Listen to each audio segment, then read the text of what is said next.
Subscribe now and press the bell icon. Never miss an update. हाँ, तो हमारी polity की क्लास चल रही थी और पॉलिटी की इस क्लास में हम राज्य विधानमंडल हम पढ़ रहे थे। और राज्य विधानमंडल का जो हमने पहला सदन हमने देखे कि राज्य विधानमंडल के दो सदन होते हैं, एक देखा हमने विधानसभा और एक हमने देखा था विधान परिषद। तो विधानसभा के बारे में हम इससे पहले वाली क्लास में पूरा डिटेल से पढ़ चुके हैं।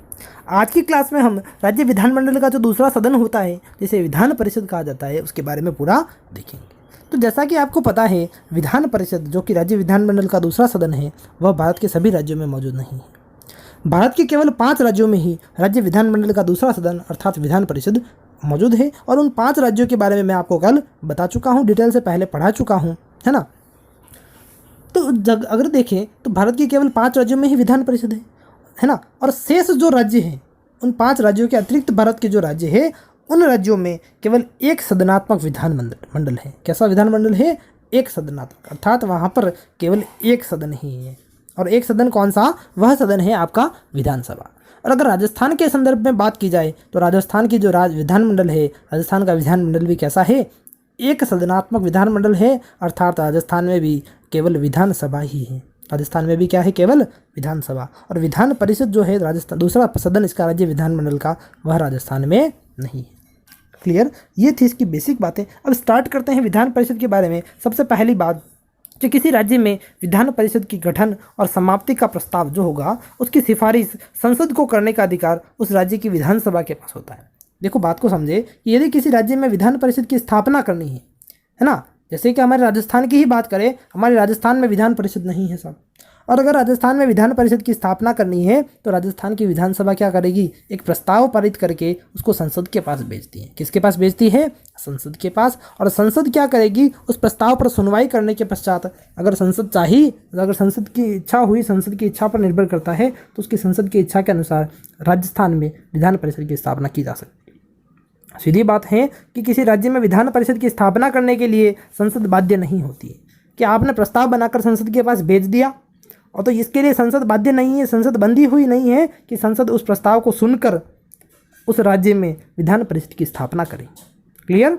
और लेकिन जब उसके विपरीत बात करते हैं विधान परिषद की समाप्ति की, कि हम उदाहरण लेवे आंध्र प्रदेश राज्य का, कि आंध्र प्रदेश राज्य में क्या था कि जनवरी 2020 से पहले आंध्र प्रदेश में भी द्विसदनात्मक विधानमंडल था। कैसा विधानमंडल था? द्विसदनात्मक विधानमंडल। अर्थात आंध्र प्रदेश में जो विधानमंडल है आंध्र प्रदेश का, वहाँ पर विधानसभा और विधान परिषद दोनों थी।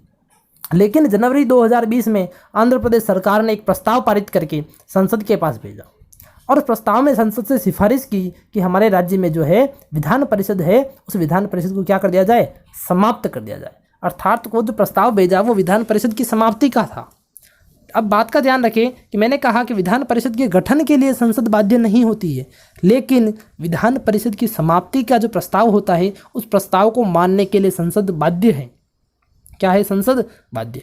यानी अगर किसी राज्य ने प्रस्ताव पारित करके भेज दिया कि हमारे राज्य में विधान परिषद को समाप्त किया जाए, तो उस प्रस्ताव को मानने के लिए संसद बाध्य है, संसद बंधी हुई है। और उस प्रस्ताव को सुनकर संसद क्या करेगी? संबंधित राज्य में विधान परिषद को समाप्त करने के लिए कानून बनाएगी। क्लियर है बात? तो किसी राज्य में विधान परिषद के गठन के लिए संसद बाध्य नहीं है, लेकिन संबंधित राज्य में विधान परिषद की समाप्ति के लिए संसद बाध्य होती है। क्लियर है बात? तो अर्थात सीधे का कहने का मतलब है कि किसी राज्य में विधान परिषद की स्थापना करनी है या उसकी समाप्ति करनी है, तो उसका अधिकार किसके पास होगा? हमारे देश की जो संसद है उसके पास अधिकार होगा। आगे बात करते हैं संविधान के अनुच्छेद 169 के बारे में।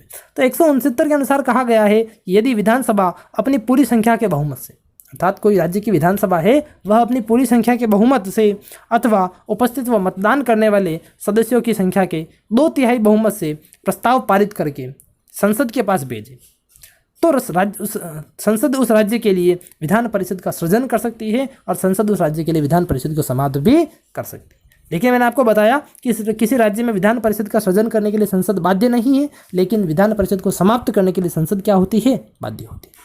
बात करेंगे विधान परिषद के उपनामों के बारे में। उपनामों में अगर बात करें तो सबसे पहला इसका उपनाम है स्थायी सदन। जिस प्रकार हमने पॉलिटी में इंडियन पॉलिटी पढ़ी थी और हमने देखा कि संसद के 2 सदन हैं, राज्यसभा और लोकसभा, और हमने देखा कि राज्यसभा एक स्थायी सदन था, उसको भंग नहीं किया जा सकता था।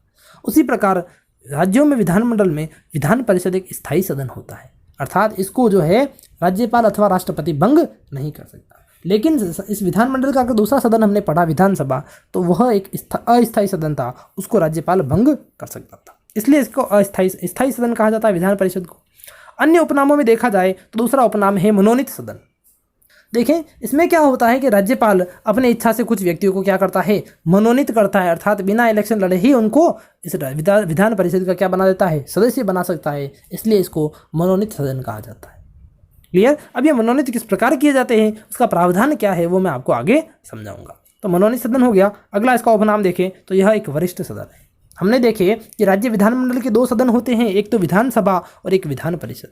तो विधानसभा एक निम्न सदन है, तो यह कैसा हुआ, वरिष्ठ सदन हुआ, यह एक उच्च सदन भी हुआ। तो हमने यहाँ पर इस प्रकार इस विधान परिषद के उपनाम देखे। पहला उपनाम हमने स्थायी सदन देखा, उसके बाद देखा हमने मनोनीत सदन, ठीक, फिर हमने वरिष्ठ सदन देखा और एक हमने देखा उच्च सदन। क्लियर। आगे बात करते हैं विधान परिषद के सदस्यों की संख्या के बारे में कि कितने व्यक्ति विधान परिषद के सदस्य हो सकते हैं। ठीक, तो अधिकतम जो अगर विधान परिषद के सदस्यों की संख्या देखी जाए, विधान परिषद के अधिकतम मेंबर्स कितने हो सकते हैं, मैक्सिमम नंबर देखे जाए, मैक्सिमम संख्या देखी जाए, तो जितने विधानसभा सदस्य होंगे किसी राज्य में, विधानसभा के जितने सदस्य होंगे उन सदस्यों की कुल संख्या का 1/3 भाग जो है, अर्थात 1/3 भाग विधान परिषद में होता है।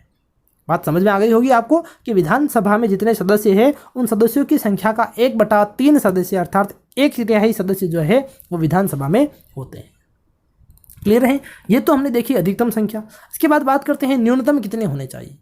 तो न्यूनतम की अगर बात करें तो न्यूनतम सदस्य संख्या 40 निर्धारित कर रखी है, अर्थात 40 से कम सदस्य किसी राज्य में विधान परिषद में नहीं होने चाहिए, कम से कम 40 सदस्य तो होना आवश्यक होता है। क्लियर। अब वर्तमान में भारत के कितने राज्यों में विधान परिषद है, इस बारे में हम पहले भी देख चुके हैं और अब बात करते हैं वर्तमान में। तो वर्तमान में भारत के केवल 5 राज्यों में ही विधान परिषद है। भारत के केवल 5 राज्य ही ऐसे हैं जहां पर विधानसभा के साथ साथ विधान परिषद भी स्थापित है। और उन 5 राज्यों में पहला नाम आता है कर्नाटक का, दूसरा आता है उत्तर प्रदेश का, तीसरा महाराष्ट्र का, चौथा बिहार का और 5वां तेलंगाना का। देखिए, कर्नाटक, उत्तर प्रदेश, महाराष्ट्र, बिहार और तेलंगाना, ये भारत के 5 ऐसे राज्य हैं जहाँ पर द्विसदनात्मक विधानमंडल है। कैसा विधानमंडल है, द्विसदनात्मक, अर्थात वहाँ पर विधानसभा और विधान परिषद दोनों है। देखिए यहाँ पर ये बताया मैंने आपको विधानसभा और विधान परिषद के बारे में, इनकी संख्याओं के बारे में। अब बात करते हैं विधान परिषद के जो सदस्य होते हैं उनका निर्वाचन किस प्रकार होता है, उनका मनोनयन किस प्रकार होता है। ठीक, तो बात करेंगे सबसे पहले हम निर्वाचन के बारे में। तो विधान परिषद के जो कुल सदस्य होंगे, देखो कुल सदस्य मैंने आपको बता दिए कि विधानसभा के जो सदस्य होते हैं उनका 1/3 सदस्य विधान परिषद में होते हैं। विधानसभा के कुल सदस्यों की संख्या का 1/3 सदस्य, 1/3 जो है विधान परिषद में सदस्य होते हैं। अब इन सदस्यों का निर्वाचन किस प्रकार होता है, इन सदस्यों का मनोनयन किस प्रकार होता है, तो बात करेंगे हम विधान परिषद के कुल सदस्यों में से। विधान परिषद के जितने मेंबर्स हैं, टोटल जो मेंबर्स होते हैं जिनकी जो कुल संख्या है, उन कुल सदस्यों में से 5/6 सदस्यों का, देखो जो कुल संख्या है विधान परिषद की, उस कुल संख्या में से 5/6 सदस्य जो है वह निर्वाचित होते हैं। कितने सदस्य, 5/6 सदस्य क्या होते हैं, निर्वाचित होते हैं, अर्थात वो एक इलेक्शन की प्रोसेस के थ्रू चुने जाते हैं, अर्थात उनके लिए वोट करवाए जाते हैं। वो एक वोटिंग की प्रोसेस के थ्रू चुने जाते हैं, वोटिंग की प्रोसेस के द्वारा चुने जाते हैं। कितने मेंबर्स, कुल संख्या का 5/6 मेंबर्स, और शेष जो बचते हैं वह बचेंगे 1/6 मेंबर्स। कितने बचेंगे, 1/6 मेंबर्स। तो शेष सदस्य जो होते हैं उनका मनोनयन किया जाता है। उनका क्या किया जाता है, मनोनयन। अब बात करते हैं निर्वाचन किस प्रकार होता है इन 5/6 सदस्यों का, इनको कौन कौन वोट देता है, इनकी वोटिंग प्रोसेस क्या होती है। तो सबसे पहले बात करेंगे हम निर्वाचन की। निर्वाचन के अंदर देखें कि विधान परिषद में कुल सदस्यों में से, विधान परिषद के जो सदस्य हैं, टोटल जो मेंबर्स हैं, उनमें से कुल सदस्यों में से 5/6 सदस्यों का क्या किया जाता है, निर्वाचन किया जाता है। और यह निर्वाचन एक निर्वाचक मंडल द्वारा होता है। किसके द्वारा होता है, एक निर्वाचक मंडल द्वारा। अब इस निर्वाचक मंडल में कौन कौन शामिल होते हैं, कौन कौन व्यक्ति जो है विधान परिषद के सदस्यों को वोट दे सकते हैं, बात करेंगे हम निर्वाचक मंडल की। तो इस निर्वाचक मंडल में अगर बात करें तो सबसे पहले आते हैं विधानसभा सदस्य। हम बात कर रहे हैं विधान परिषद की और विधान परिषद के सदस्यों के निर्वाचन की। तो उस निर्वाचक एक जो निर्वाचन है उनका इलेक्शन जो है, निर्वाचन को कहा जाता है इलेक्शन। तो इनका जो इलेक्शन है एक निर्वाचक मंडल द्वारा आता है, अर्थात एक ग्रुप द्वारा होता है, एक टीम द्वारा होता है। और उस टीम में कौन कौन व्यक्ति होते हैं, तो सबसे पहले हम बात करेंगे, पहले व्यक्ति जो होते हैं विधानसभा सदस्य आते हैं। कौन आते हैं, विधानसभा सदस्य। अर्थात विधानसभा सदस्यों द्वारा क्या किया जाता है कि जो 5/6 मेंबर्स चुनने हैं उनके वापस 1/3 सदस्य, यानी जो मेंबर जिनका निर्वाचन होता है उन निर्वाचित सदस्यों के भी 1/3 सदस्यों का निर्वाचन विधानसभा सदस्यों द्वारा किया जाता है। किसके द्वारा किया जाता है? विधानसभा सदस्यों द्वारा। देखो बात को बिल्कुल ध्यान से समझे।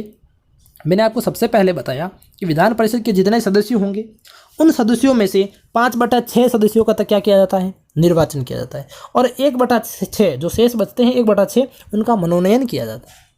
अब हम बात कर रहे हैं सिर्फ 5/6 वाले की ही बात कर रहे हैं, अर्थात जो निर्वाचित सदस्य है उनका निर्वाचन किसके द्वारा होता है? तो निर्वाचित सदस्यों का निर्वाचन एक निर्वाचक मंडल द्वारा होता है, एक टीम द्वारा होता है। और उस निर्वाचक मंडल में विधानसभा सदस्य वोट देते हैं। एक तो कौन देते हैं? विधानसभा सदस्य। अभी तक हमने सिर्फ विधानसभा सदस्य देखे हैं। तो जो 5/6 सदस्य है उनमें से भी वापस केवल 1/3 सदस्यों को कौन चुनते हैं? विधानसभा सदस्य चुनते हैं। कितने मेंबर्स? 1/3 सदस्यों को कौन चुनेंगे? विधानसभा सदस्य चुनते हैं। बात करते हैं बाकी के और सदस्य। तो जैसे स्थानीय निकाय जो होती है, स्थानीय निकाय क्या होती है? स्थानीय निकाय में आपको पहले भी बता चुका हूँ, जैसे नगर पालिका है, नगर निगम है, पंचायती राज संस्थान है, जिला परिषद है। तो स्थानीय निकाय द्वारा क्या किया जाता है कि कुल निर्वाचित सदस्यों का 1/3 सदस्यों का निर्वाचन किया जाता है। देखो 1/3 तो विधानसभा सदस्यों द्वारा किया जाएगा, फिर बचेंगे वापस 1/3 और, तो उन 1/3 सदस्यों का निर्वाचन स्थानीय निकायों के सदस्यों द्वारा किया जाता है। ठीक, देखो मैं 5/6 मेंबर्स की ही बात कर रहा हूँ। 5/6 में से 1/3 सदस्यों का निर्वाचन विधानसभा सदस्यों द्वारा होता है। उसी 5/6 में से 1/3 सदस्यों का निर्वाचन स्थायी निकायों के जो व्यक्ति होते हैं उनके द्वारा किया जाता है। आगे बात करते हैं स्नातकों द्वारा, यानी जो निर्वाचक मंडल है उसमें देखो एक तो विधानसभा सदस्य होते हैं, स्थानीय निकाय होते हैं उनके सदस्य होते हैं, और होते हैं स्नातक। यानी स्नातक जो ग्रेजुएट बच्चे होते हैं, ऐसे व्यक्ति जिन्होंने क्या कर रखी है? स्नातक उत्तीर्ण कर रखी है, ग्रेजुएशन पूरी कर रखी है अपनी। ठीक, तो ऐसे व्यक्ति जिन्हें स्नातक उत्तीर्ण किए हुए 3 वर्ष से अधिक समय हो चुका हो। देखो विधान परिषद का सिस्टम थोड़ा सा कम कॉम्प्लिकेटेड हो सकता है आपके लिए। देखो विधान परिषद में मैंने कहा कि देखो विधानसभा सदस्य बता दिए, फिर आपको बताया स्थानीय निकायों के द्वारा बताया। अब बात करते हैं हम स्नातकों द्वारा, अर्थात ऐसे व्यक्ति, ऐसे छात्र जिन्होंने क्या कर दी? स्नातक किए हुए 3 वर्ष से अधिक हो गया। वो क्या करते हैं कि कुल जितने भी निर्वाचित सदस्य होते हैं उनके 1/12 सदस्यों का निर्वाचन स्नातक करते हैं। कौन करते हैं? स्नातकों द्वारा किया जाता है। अब बात करते हैं आगे निर्वाचक मंडल में ही और बचे हैं अभी सदस्य। देखो 1/2 सदस्य 1/3 सदस्य तो विधानसभा सदस्यों द्वारा चुने जा रहे हैं, फिर 1/3 सदस्य जो है स्थानीय निकायों द्वारा चुने जा रहे हैं, और 1/12 सदस्य स्नातकों द्वारा चुने जा रहे हैं, और शेष बचते हैं वापस आपके 1/12 सदस्य, और 1/12 सदस्य शेष बच रहे हैं। तो इनका निर्वाचन अध्यापकों द्वारा किया जाता है। किसके द्वारा किया जाता है? अध्यापकों द्वारा, अर्थात टीचर्स द्वारा। और कौन से टीचर? जो किसी माध्यमिक व उच्च शिक्षण संस्थानों में अध्यापन कराने वाले अध्यापक जिन्हें 3 वर्ष का अनुभव हो। यानी ऐसे टीचर जो किसी सेकेंडरी स्कूल में या उससे बड़ी कोई स्कूल या अथवा कोई संस्था है उसमें पढ़ाने का उनको 3 वर्ष से ज़्यादा एक्सपीरियंस हो, वो क्या करते हैं? शेष सदस्य जो बचे हैं हमारे 1/12 सदस्य, उनका क्या करते हैं? निर्वाचन करते हैं। देखो थोड़ी सी कॉम्प्लिकेटेड प्रोसेस है विधान परिषद के सदस्यों के निर्वाचन के बारे में।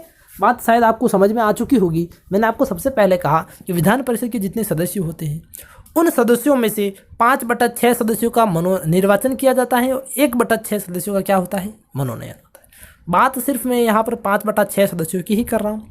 उन 5/6 सदस्यों में से 1/3 सदस्यों का निर्वाचन विधानसभा सदस्यों के द्वारा किया जाता है, फिर 1/3 सदस्यों का निर्वाचन स्थानीय निकायों के व्यक्तियों द्वारा किया जाता है, फिर 1/12 सदस्यों का निर्वाचन ऐसे स्नातक यानी ऐसे विद्यार्थियों द्वारा किया जाता है जिन्हें ग्रेजुएशन किए हुए 3 साल से अधिक का समय हो चुका, और बचे वापस लास्ट 1/12 सदस्य, उनका निर्वाचन ऐसे अध्यापकों द्वारा किया जाता है जो सेकेंडरी स्कूल अथवा किसी बड़ी उच्च शिक्षण संस्थानों में 3 वर्ष से पढ़ा रहे हो, उनके द्वारा इनका निर्वाचन किया जाता है। तो इस प्रकार हमने यहाँ पर विधान परिषद के सदस्यों की निर्वाचन की प्रक्रिया देखी। बात करते हैं मनोनयन की, कि विधान परिषद में हमने कहा कि 1/6 सदस्य मनोनीत होते हैं। मैंने आपको पहले भी कहा कि विधान परिषद में कुल सदस्यों का 1/6 सदस्य क्या होते हैं? मनोनीत होते हैं। तो उनका मनोनयन किस प्रकार किया जाता है? देखें कि कुल सदस्य संख्या में से 1/6 सदस्यों को राज्यपाल द्वारा ऐसे व्यक्तियों को मनोनीत किया जाता है। राज्यपाल 1/6 सदस्य ऐसे व्यक्तियों को मनोनीत करता है, अपनी इच्छा से ऐसे व्यक्तियों को विधान परिषद के सदस्य बना देता है राज्यपाल, जिन्होंने क्या किया हो? जो विज्ञान, साहित्य, कला, सहकारिता और समाज सेवा के क्षेत्र में विशेष रुचि रखते हो, अर्थात कोई विशेष कार्य किया हो विज्ञान में, साहित्य में, कला में, ऐसे व्यक्तियों को क्या करता है राज्यपाल? 1/6 सदस्यों को राज्यपाल क्या करता है, विधान परिषद में नियुक्त करता है, विधान परिषद में मनोनीत कर देता है, अपनी इच्छा से बिना इलेक्शन लड़े इनको नियुक्त कर देता है। तो जिस प्रकार हमने यहाँ पर केंद्र में हमने देखा, हमने राज्यसभा देखी, तो हमने उसमें देखा था कि उसमें राष्ट्रपति क्या करता है, कुछ व्यक्तियों को मनोनीत करता है। उसी प्रकार राज्य में क्या होता है, राज्य के विधानमंडल में विधान परिषद में राज्यपाल कुछ सदस्यों को क्या करता है, मनोनीत करता है। केंद्र में राष्ट्रपति करता है तो राज्य में कौन करता है, संबंधित राज्य का राज्यपाल मनोनीत करता है। तो इस प्रकार हमने यहाँ पर विधान परिषद के सदस्यों का निर्वाचन और निर्वाचन के साथ साथ उनका मनोनयन देखा। बात करते हैं आगे, विधान परिषद के सदस्य बनने के लिए क्या क्या योग्यता होना आवश्यक है। योग्यता की बात करें तो सबसे पहली योग्यता है कि उनकी न्यूनतम आयु।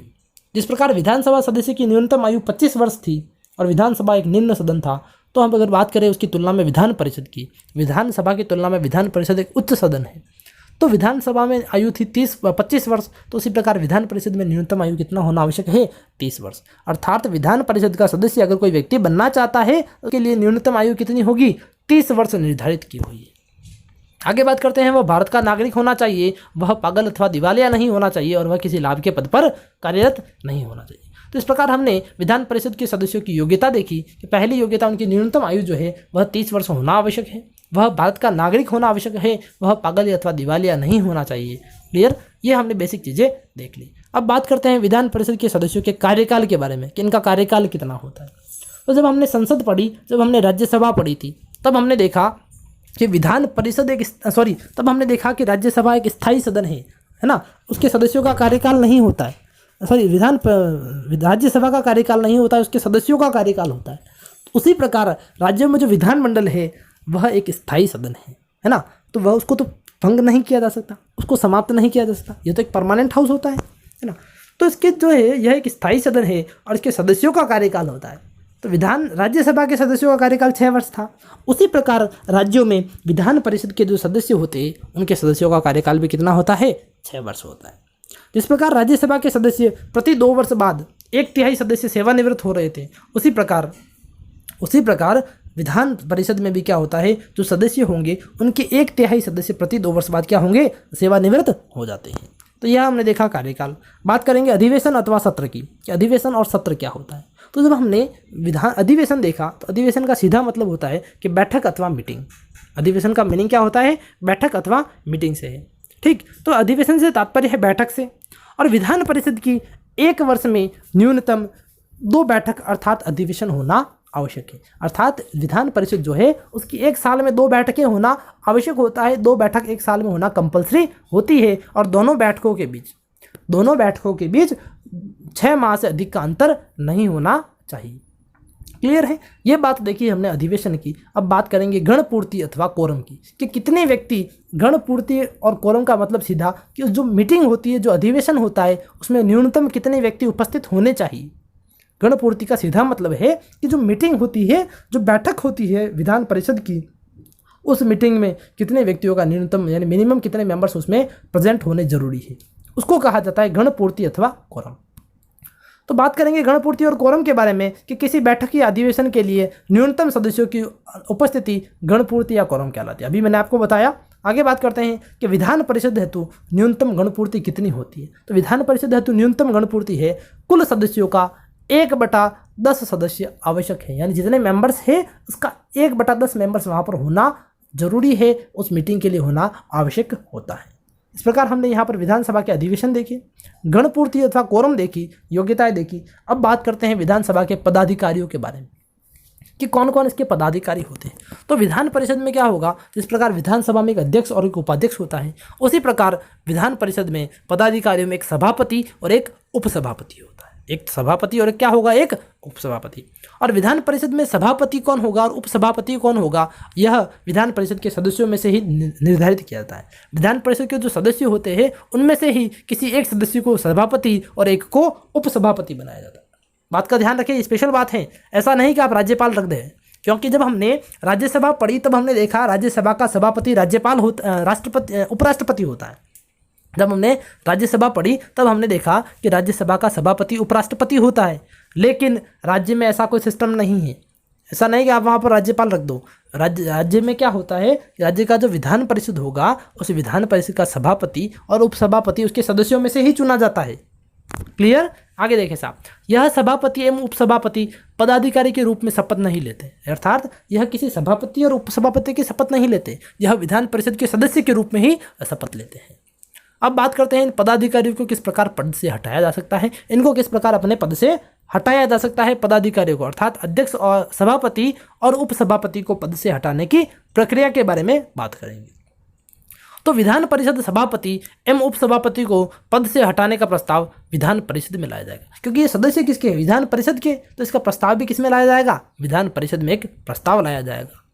इस हेतु संबंधित पदाधिकारी को 14 दिन पूर्व सूचना देना आवश्यक होता है। अर्थात देखो, अध्यक्ष को अगर हटा रहे हैं तो उस अध्यक्ष को क्या करना पड़ेगा, उस अध्यक्ष के विरुद्ध अगर प्रस्ताव लाना है तो प्रस्ताव लाने के 14 दिन पूर्व उस अध्यक्ष को सूचना देनी पड़ेगी। क्या करनी पड़ेगी, उस अध्यक्ष को सूचना देनी पड़ेगी। क्लियर। अब जब सूचना दे दी तो सूचना देने के 14 दिन बाद क्या करेंगे, उस प्रस्ताव को विधान परिषद में प्रस्तुत किया जाएगा और विधान परिषद में प्रस्तुत करने के बाद विधान परिषद के सदस्यों द्वारा प्रस्ताव पारित करके बहुमत द्वारा उसको हटाया जा सकता है। देखो हमने क्या किया, 14 दिन पूर्व सूचना दे दी, 14 दिन पूर्व सूचना देने के बाद उस प्रस्ताव को हम विधान परिषद में लेके आए, अर्थात उसको हटाने का जो प्रोसेस है, उसका जो प्रस्ताव है, उस प्रस्ताव को हम विधान परिषद में लाए और विधान परिषद में उस पर सुनवाई होगी और सुनवाई के पश्चात जब बहुमत द्वारा उस प्रस्ताव को क्या कर दिया जाए, पारित कर दिया जाए, उसको बहुमत द्वारा उस प्रस्ताव को पास कर दिया जाए, तब क्या किया जाएगा, उस पदाधिकारी को पद से हटा हुआ माना जाता है। क्लियर है। तो ये हमने यहाँ देखा कि विधानसभा के पदाधिकारी क्या होते हैं, उनको पद से किस प्रकार हटाया जा सकता है। पद से हटाने की प्रक्रिया हमने आपको पूरी बता दी। अब बात करेंगे हम अनुच्छेद 185 की, और अनुच्छेद 185 में कहा गया है कि जब सभापति एवं उपसभापति को, अर्थात विधानसभा के जो सभापति है और उपसभापति को पद से हटाने के लिए कोई प्रावधान विचार देना, अर्थात जब उसको पद से हटाने की प्रक्रिया चल रही हो तब उस समय क्या है कि वह पीठासीन की भूमिका में नहीं रहेंगे, अर्थात उस समय वह अध्यक्ष अथवा उपाध्यक्ष नहीं होंगे, उस दौरान वह उस सदन की अध्यक्षता नहीं कर सकते हैं, उस दौरान वह सभापति और उपसभापति का कार्य नहीं करेंगे। ये बात की गई है संविधान के अनुच्छेद 185 में। बात करेंगे आगे, विधानसभा के जो सदस्य है वह त्यागपत्र किसको देते हैं और विधानसभा अध्यक्ष अथवा उपाध्यक्ष किसको त्यागपत्र देते हैं। अर्थात यदि कोई व्यक्ति विधान परिषद का सदस्य है और वह कार्य नहीं करना चाहता है तो वह त्यागपत्र किसको देगा, तो विधान परिषद सभापति एवं उपसभापति अपना त्यागपत्र एक दूसरे को देते हैं। विधानसभा परिषद के जो सभापति होंगे यदि वह त्यागपत्र देना चाहते हैं तो वह उपसभापति को देंगे, अगर उपसभापति त्यागपत्र देना चाहता है तो वह सभापति को दे सकता है। और अगर विधान परिषद के सदस्य अगर त्यागपत्र देना चाहते हैं तो वह विधान परिषद के जो सदस्य सभापति होंगे उनको देंगे। सदस्य किसको देते हैं, सभापति को, जबकि सभापति और उपसभापति आपस में एक दूसरे को एक्सचेंज कर सकते हैं अपने त्यागपत्र। इस प्रकार हमने यहाँ पर विधान परिषद के सभापतियों के पदाधिकारियों के देखे त्यागपत्र के बारे में हमने देखा, उनका कार्यकाल देखा, उन पदाधिकारियों के कार्य देखे। आज के लिए इतना ही, धन्यवाद।